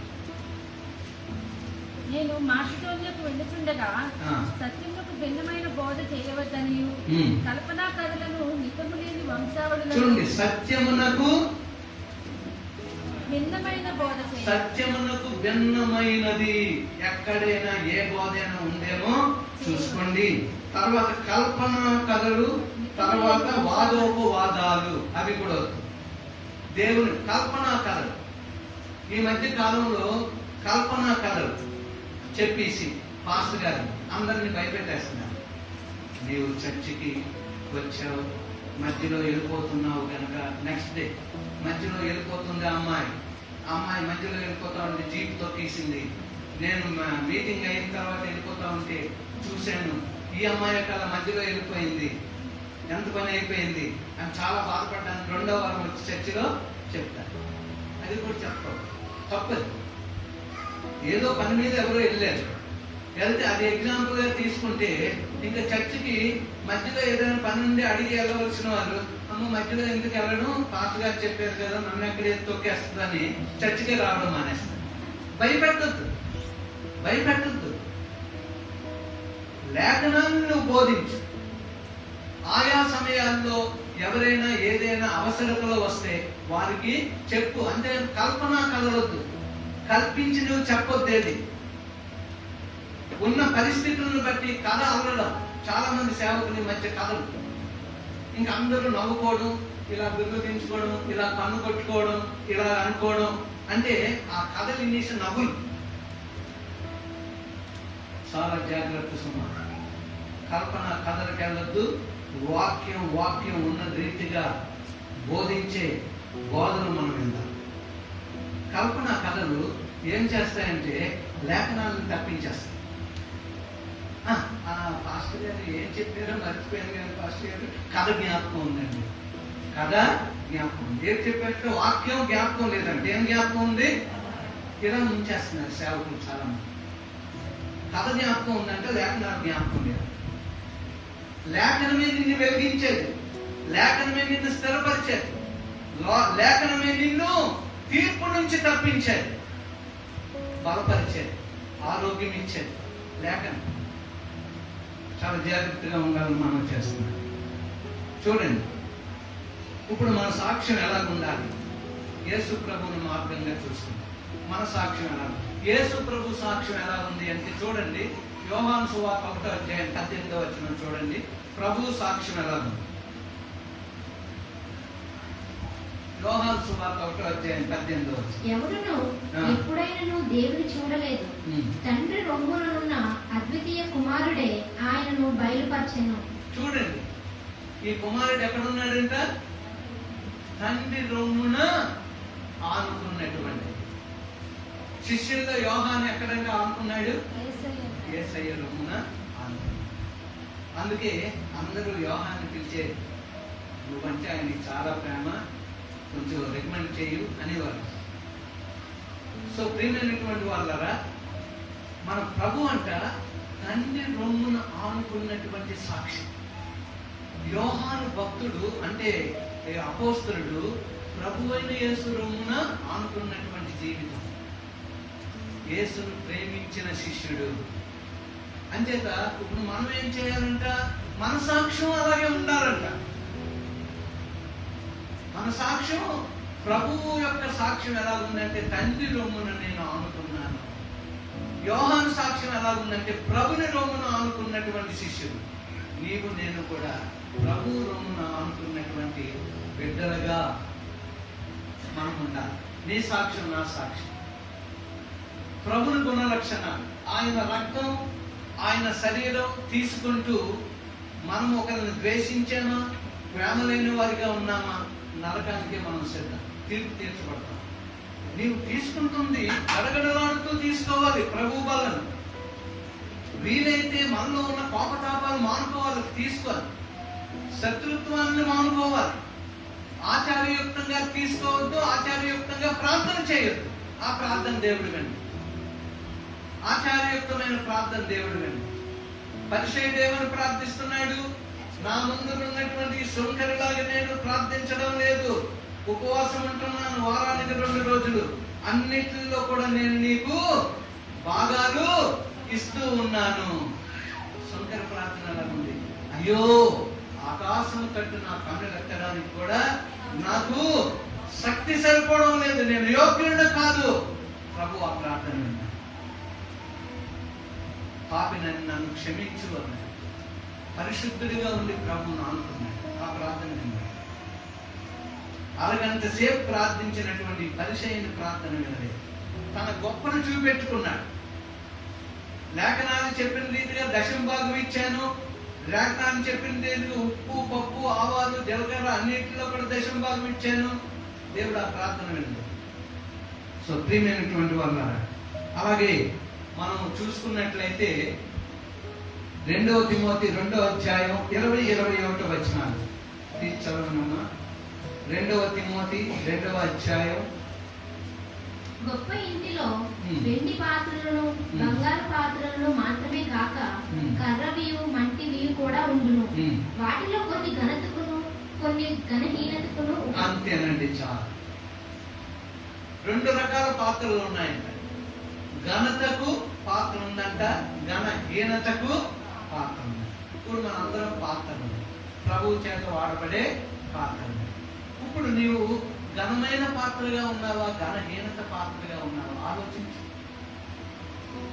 పెర్గమ, లవొదికయ సంఘాలు పరిస్థితి ఎలా ఉంది?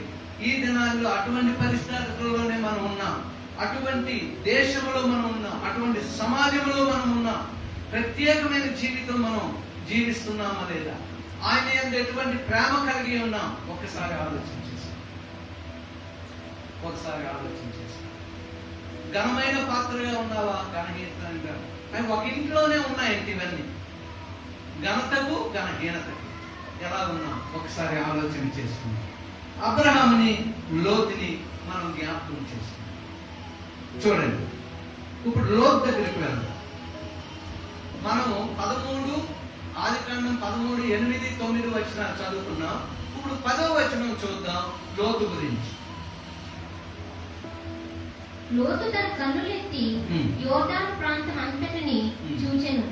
యెహోవా సొదొమ గొమొర్రా అను పట్టణములను నాశనము చేయక మునుపు సోయరుకు వచ్చే వరకు అదంతయు యెహోవా తోటవలెను. అంతేనమ్మా, చాలా లోతును చూసుకోమన్నాడు కదా. చూసుకునే కానీ మంచి యెహోవా తోట వలె కనబడుతుందంట. సోయరుకు వచ్చే వరకు, ఈజిప్ట్ నుంచి సోయరుకు వచ్చే వరకు ఏం కనబడుతుందంట? తోట కనబడుతుందంట, నీళ్లు కనబడుతూ ఉన్నాయంట, సస్యశ్యామలంగా కనబడుతూ ఉందంట. అయితే ఆ ప్రాంతానికి నేను వెళ్తాను అన్నాడు. ఏం చూశాడండి లోతు? లోతు ఏం చూశాడు? తోటను చూశాడు, నీళ్లను చూశాడంట. చూసి అబ్బా చాలా బాగుంది, అన్నయ్య నాకే ఛాన్స్ ఇచ్చాడు కనుక అక్కడికి నేను వెళ్ళిపోతే అన్నయ్య పాటలు అన్నయ్య పడతాడే అన్న. కానీ తను ఎన్నుకున్నది ఎటువంటిదో తెలుసా? తను ఎన్నుకున్న తోట యెహోవా తోట వలె కనబడ్డాది. నీరు ఉన్నది లా కనబడ్డాది, సస్యశ్యామలంగా ఉందని కనబడ్డాది. కానీ ఏదైనా వనంలో ఎన్ని నదులన్నీ ప్రవహించాయి? 4 నదులు 4 వైపులా సస్యశ్యామల చేసి దేవుడు ఏర్పాటు చేసిన ఏదైనా వనంలో మరి ఉన్న 4 నదులు రకరకాలైనటువంటి ఎన్నో మరి బంగారం దొరికింది, ఏవేవో దొరికింది, సస్యశ్యామలంగా చక్కని తోటలు, ఇవన్నీ కూడా మరి చక్కని పుష్పించే పుష్పాలు, అన్ని రకాలు కూడా. అంటే చూడడానికి ఎంత అందమైన తోట అంటే ఏదైనా తోట. ఆ తోట మధ్యలో 4 నదులు ప్రవహించాయి. ఎక్కడ చూసినా మరి దేవుని తోటలాగా అది కనబడ్డాయి. కానీ ఇది మాత్రం సొదొమ గొమొర్రా కాలవక ముందు, అంటే అగ్ని చేత కాల్చబడక మునుపు యెహోవా తోట వలె కనబడ్డాదంట. అంటే అర్థం నుంచి తెలుసా నీకు? లోతుకి దేవుని ప్రత్యక్షత లేదు, అబ్రహాముకి దేవుని ప్రత్యక్షత ఉంది.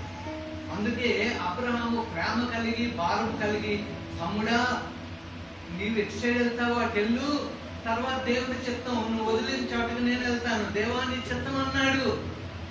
తను చూసుకోలేదు లోకాన్ని, లోతు చూసుకున్నాడు లోకాన్ని. యెహోవా తోట వలె చక్కని నీళ్లు, అయ్యో నా పశువుల కాపర్లకి, నా గొర్రెల కాపర్లకి, నా మందలకి నేనుండడానికి, నా పిల్లలు ఉండడానికి అద్భుతం అనుకున్నాడు.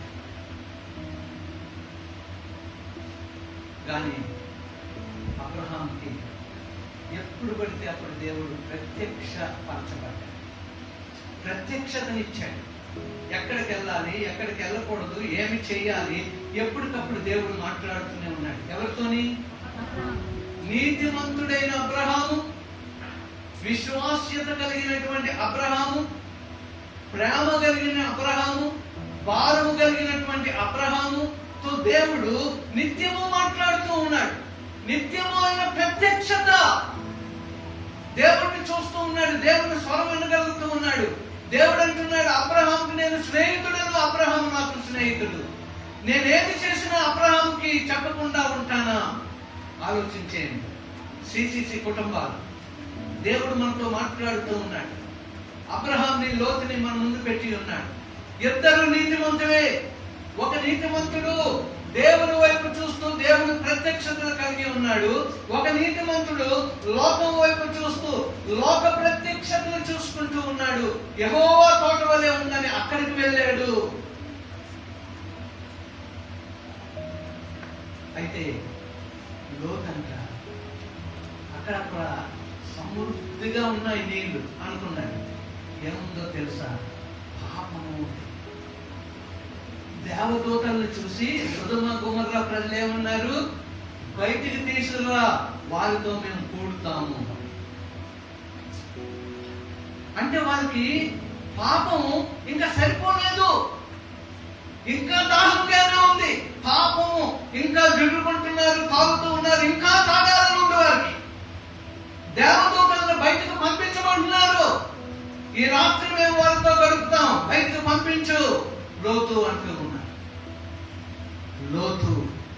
లోతు పిల్లలు, లోతు భార్య వారు రాకపోతా ఉంటే దేవదూతలు పట్టుకున్నారు వారి చేతిని. ఎందుకో తెలుసా? అబ్రహాము విజ్ఞాపన, తన తమ్ముడు కొరకు అబ్రహాము విజ్ఞాపన. ఆ విజ్ఞాపన కనుక దేవదూతలను వాళ్ళు పట్టుకొని బయటికి లాక్కొని వచ్చి వెళ్ళిపోండి అన్నాడు. మీరు చెప్పిన దగ్గరికి వెళ్దాం, ఇక్కడికి వెళ్దాం, అక్కడికే వెళ్ళిపోండి. కానీ లోతు భార్య ఇంకా ఆశను విడిచిపెట్టకుండా వెనక్కి తిరిగి చూసి ఉప్పు స్తంభం అయిపోయింది. అందుకే లోక సువార్తలు అంటున్నాడు, లోతు భార్యను జ్ఞాపకం చేసుకున్నాడు. బహుతేటగా దేవుడు మనతో మాట్లాడుతూ ఉన్నాడు. లోకాచారాల ప్రకారం మనం జీవించాలనుకుంటూ ఉన్నామా? అబ్రహాము వలె ప్రేమ కలిగి, అలాగే అబ్రహాము వలె భారము కలిగి. లోతుకి ఏ భారము లేదు, నీతిమంతుడే. పాపాన్ని జరుగుతున్న వారి మధ్యలో ఉన్నాడు. వారికి ఎంత తాగుతున్నా పాపం సరిపోవడం లేదు. నేను ఎలాగున్నావు? పెర్గమ చర్చిలా ఉన్నామా? లవోదికయ సంఘ కాలం చర్చిలా ఉన్నామా? దేవుడు మనతో మాట్లాడుతున్నాడు. పెర్గమ సంఘంతో అంటే ఆనాడు, కానీ ఆ సంఘం ద్వారా మనతో, లవోదికయ సంఘం ద్వారా మనతో. అబ్రహాము లోతులు ఇద్దరు నీతిమంతులే. నువ్వే నీతిమంతుడిగా ఉన్నావు? దేవుడు మనల్ని అడుగుతున్నాడు. అబ్రహాము నీతిమంతుడిగా ఉండి దేవుడి ప్రత్యక్షతలు ప్రతి క్షణం దేవుడు అబ్రహాంతో మాట్లాడుతూ ఉన్నాడు. ఏమి చేయాలో చెప్తూ ఉన్నాడు, ఎలా ఉండాలో చెప్తూ ఉన్నాడు, ఎక్కడికి వెళ్ళాలో చెప్తూ ఉన్నాడు. విశ్వాసంతో నిలబడ్డాడు. నీకు నేను ఇస్తానన్నటువంటి ఆ యొక్క వాగ్దానం ప్రకారం, వాగ్దాన పుత్రుడి ద్వారా వచ్చింది నీ సంతానం అన్నాడు. విశ్వాస్యత ద్వారా, తన విశ్వాసము ద్వారా ఆఖరి వరకు నిలబడ్డాడు.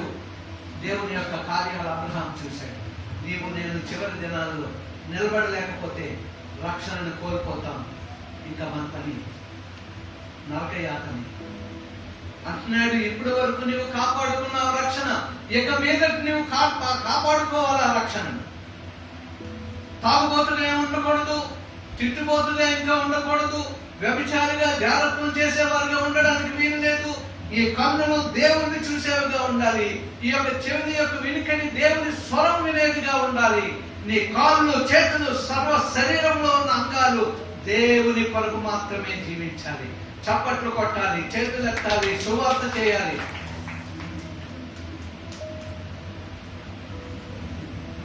దేవుని కొరకు ఆచార్యయుక్తమైనటువంటి క్రైస్తవ్యం మనకు వద్దు. ఇంకా లేఖనాలు తప్ప ఇంకా మనకి ఏమి వద్దు. మీరు వింటున్నదంతా కూడా ఇందులో ఉందా లేదా? ఇప్పటి వరకు లేనివి దొంగ బోధలు ఇప్పుడు వచ్చాయంటే అవి సరి అయినవి కాదు. జాగ్రత్త సుమా.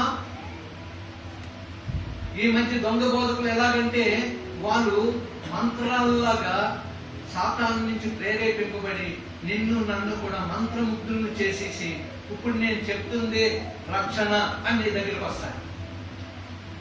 అపోస్తలుడైన పౌలు అంటూ ఉన్నాడు, ఒకసారి నేను చెప్పిన సువార్తే సువార్త, నేను మళ్ళా కొత్త విషయాలు చెప్పి కొత్త సువార్త తీసుకొస్తే నా మాట మీరు వినొద్దు.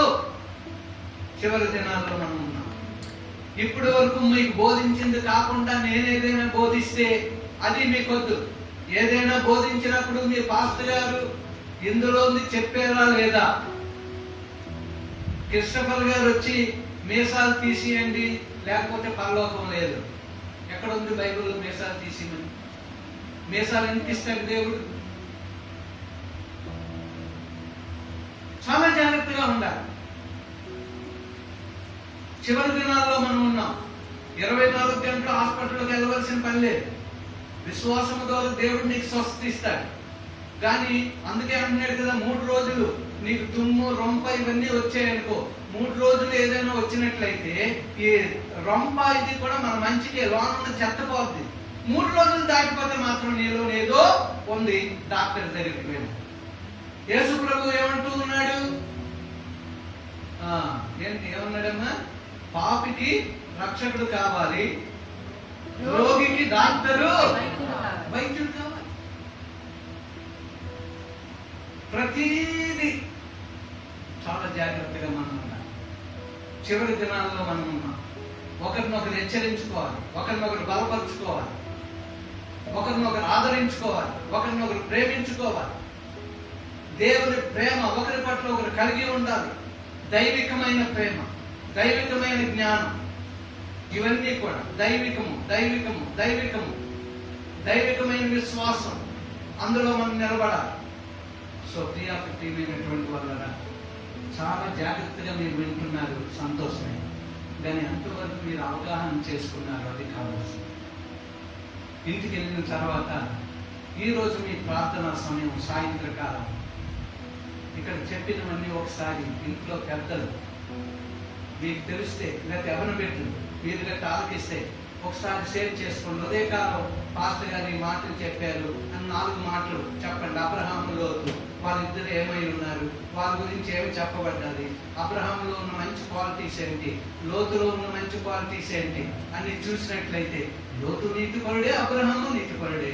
లోతు నీతి వేరేగా ఉంది. లోకాన్ని చూశాడు, తినేదో వారికి ఇచ్చేసేద్దాం అనుకున్నాడు, వెళ్ళిపోయాడు, వారి మధ్యలో ఉండిపోయాడు, నలిగిపోయాడు, భార్యను పోగొట్టుకున్నాడు, పిల్లలు తప్పులు చేశారు, ఏమైపోయింది, జీవితం ఒకటైపోయింది. అదేనా సరే కొంతవరకు నిలబడ్డదంటే అబ్రహాం భాగం మాత్రం. అబ్రహాం ప్రతి క్షణం ప్రత్యక్షత. ఈ 40 రోజుల్లో నీవు ఒక ఆత్మీయంగా ఒక అనుభవం సంపాదించాలి. ప్రభువా, నీ ప్రేమతో నన్ను నింపు, నీ తలాంతులతో నన్ను నింపు, నీ ఆత్మ ఫలముతో నన్ను నింపు, నీ ఆత్మ వరవనిచ్చి నీ యొక్క సేవ చేసుకునేవాడిగా నన్ను చేయు. ప్రభువా, ప్రార్థన, నా ప్రార్థన నీవు వినాలి, నీవు విన్నావని నాకు రుజువు కావాలి, నీ స్వరం నేను వినాలి. కళల ద్వారా నీవు నాతో మాట్లాడు, దర్శనముల ద్వారా మాట్లాడు. ఇలా ఎప్పుడైనా ప్రార్థన చేశారా? ఒకరోజు ఉపవాస ప్రార్థనలో మీరేం చేయాలి అంటే, అందరూ కలిసి వాక్యం ధ్యానించిన తర్వాత కొద్దిసేపు పిల్లలు పెద్దలు అందరూ కూడా వ్యక్తిగతంగా ప్రభువులో గడపండి.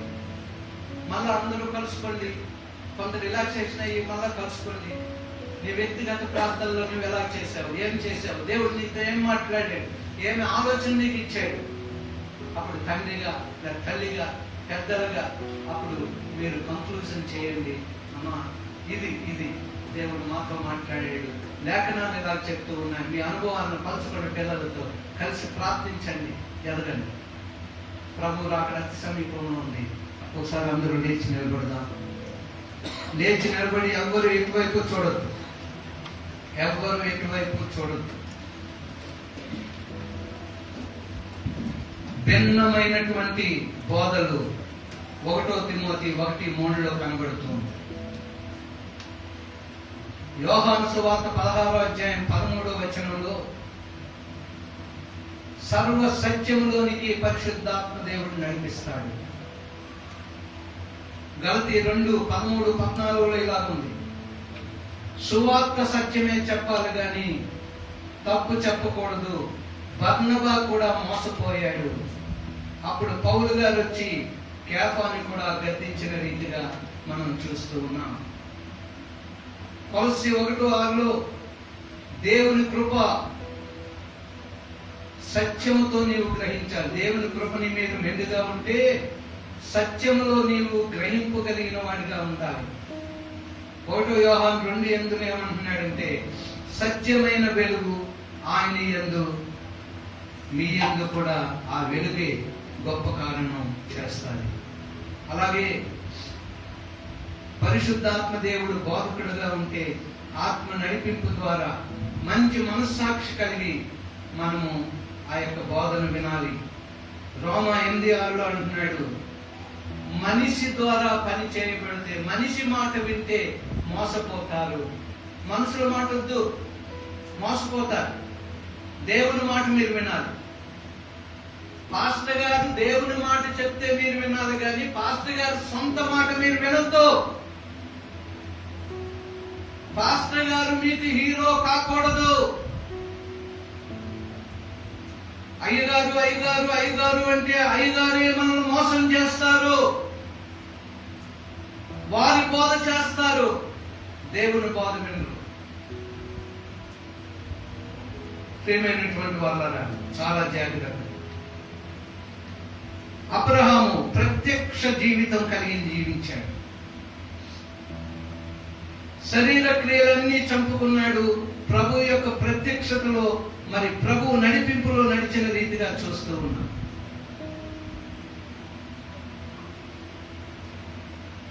ఒకటో యోహాను పత్రికలో దేవుని పిల్లలు ఈ రీతిగా ఉండాలంట.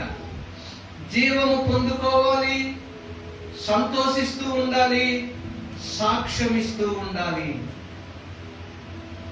లోతు జీవితంలో తృప్తి లేదు. పాపాన్ని జరుగుకుంటూ ఉన్న ప్రజల మధ్యలో ఉన్నాడు.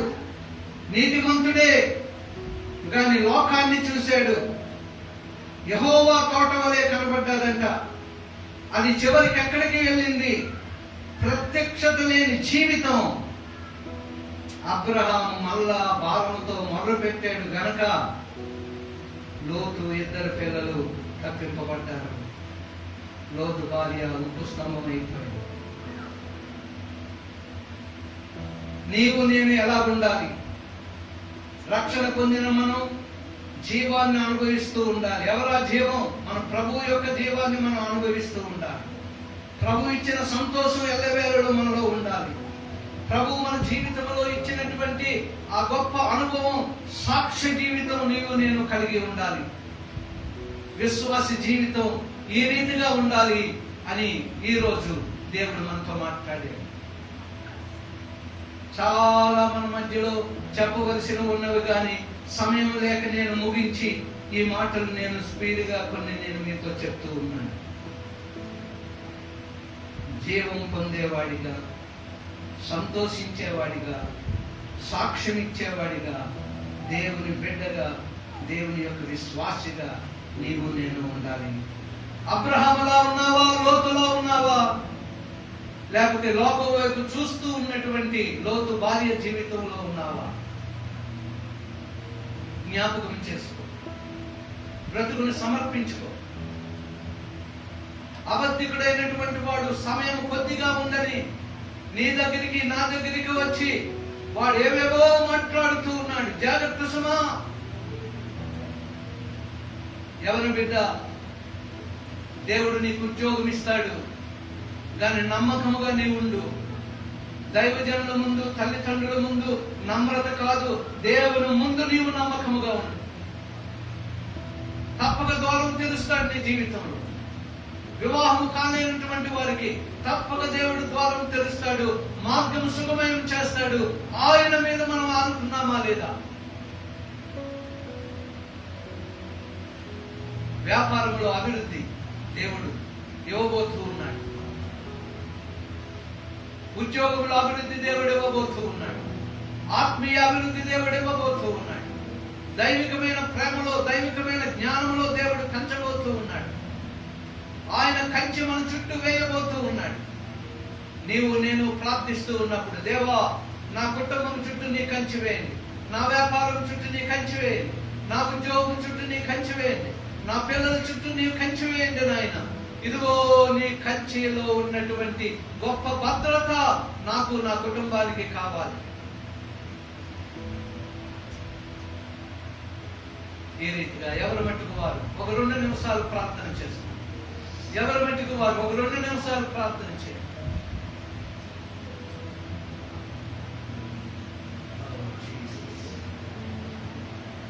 సమర్పించుకోండి, నిశ్చయించుకోండి. ఆత్మదేవుడు మన హృదయాన్ని చూస్తూ ఉన్నాడు, మన మధ్యలో ఉన్నాడు. Thank you Jesus, thank you, thank you. గొప్ప దేవుడా నీకు వందనాలు. నీ ప్రత్యక్షత మాకు కావాలి రాజా, నీ ప్రత్యక్షత మాకు కావాలి దేవా, నీ ప్రత్యక్షత మాకు కావాలి.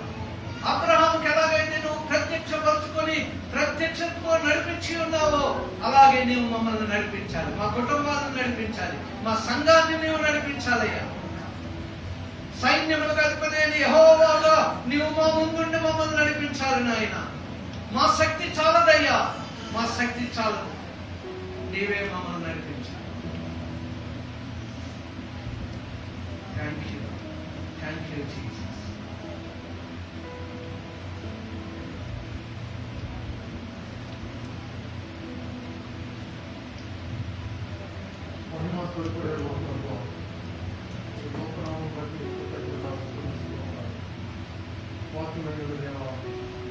ప్రతి ఒక్కరితో మాట్లాడలేకపోతున్నారు. ఎల్లవేళ వాకుతో మోపడానికి రెండు మీ ఆత్మలు ఎల్లవేళలా బలపరుస్తున్న ప్రార్థన చేస్తున్నాను. అదే అబ్రహాం జీవితాన్ని లోటు జీవితాన్ని మా ఇంటర్వ్యూ చేసుకోవడం ఎన్నో ఈ యొక్క బంగారు వాక్యాలతో మాట్లాడేందుకు మీకు కృతజ్ఞతలు తెలియజేస్తున్నాను. నేను మీరు మా తోడుగా ఉన్నటువంటి మీకు స్తోత్రాలు. మీరు మాతో ఉన్నారని ఏమి ఎల్లవేళలా అబ్రహాం వల్ల నీకు లోపలి జీవించేటట్టు నామకు నాకు మీ వాకు విన్న మాలో ప్రతి వారికి మీ కృతజ్ఞతలు ప్రార్థన చేస్తున్నాను. అపవాది కుట్ర నుండి ప్రతి ఒక్కరిని భద్రం చేయండి ప్రభావం, దర్శించండి. మీ కొరకు గొప్ప సాక్షులను లేకండి ప్రభావం. మీకు స్తోత్రాలు. నాయన మా వ్యక్తిగత జీవితాల్లో మేము ఇతరులతో మాట్లాడుకుంటున్నప్పుడు మీ వాకులు మీరు పంచడానికి సహాయం చేయండి. మా జీవితాల్లో చూపించడానికి సహాయం చేయండి. ఎక్కడ లోటు ఉన్నాయో పరిశుద్ధాత్మ కూడా మాట్లాడి గద్దించి సరిచేయండి తండ్రి. మీ వాకుకి మీ కొడుకు మాలో ప్రతి ఒక్కరి సంఘాన్ని దైవ సేవను అప్పగించుకుంటూ తీసుకున్నాము ప్రార్థన చేసి విజ్ఞాపన చేసి వేడుకుంటున్నాము తండ్రి. ఆమేన్. అలాగే దేవుడు మన ప్రార్థన విన్నాడు, మన నిశ్చయత మీద ముద్రించాడు. ఆత్మదేవుని సహాయం ద్వారా మనం తీసుకున్న నిర్ణయంలో బట్టి ఇక మీదట మనము మన కుటుంబాలు జీవించలాగిన దేవుడు గొప్ప కార్యం చేయబోతున్నాడని, ఆత్మదేవుని యొక్క నడిపింపులో మనము మన కుటుంబాలు ఉన్నామని నమ్మిన మనము చేతుల మీదకి దేవుని స్తుతించి కనపడుతున్నాం. యేసు రక్తమే శిలువ రక్తమే ప్రభు యేసు నామమునకు సంపూర్ణమైన విజయం కలుగుతుంది. ఆమేన్. నా ప్రాణమా యెహోవాను సన్నిధించుము, నా అంతరంగ మన సమస్తమైన పరిశుద్ధ నామమును సన్నిధించుము. నా ప్రాణమా యెహోవాను సన్నిధించుము, ఆయన చేసిన ఉపకారములు ఏమీ మరొక. ఆమేన్. పరమ తండ్రి అయిన దేవుని ప్రేమ, కుమారుడైన యేసుక్రీస్తు వారి కృప, పరిశుద్ధాత్మ దేవుని యొక్క దివ్య సన్నిధి సహవాసము మనలో ఆయన వాక్యమును ఫలింపచేసి ఆయన రాకడికి సిద్ధపరిచి నడిపించి బలపరిచి కాపాడును గాక. ఆమేన్. హల్లెలూయా, హల్లెలూయా, హల్లెలూయా. అందరికీ వందనాలు. ప్రభు మిమ్మల్ని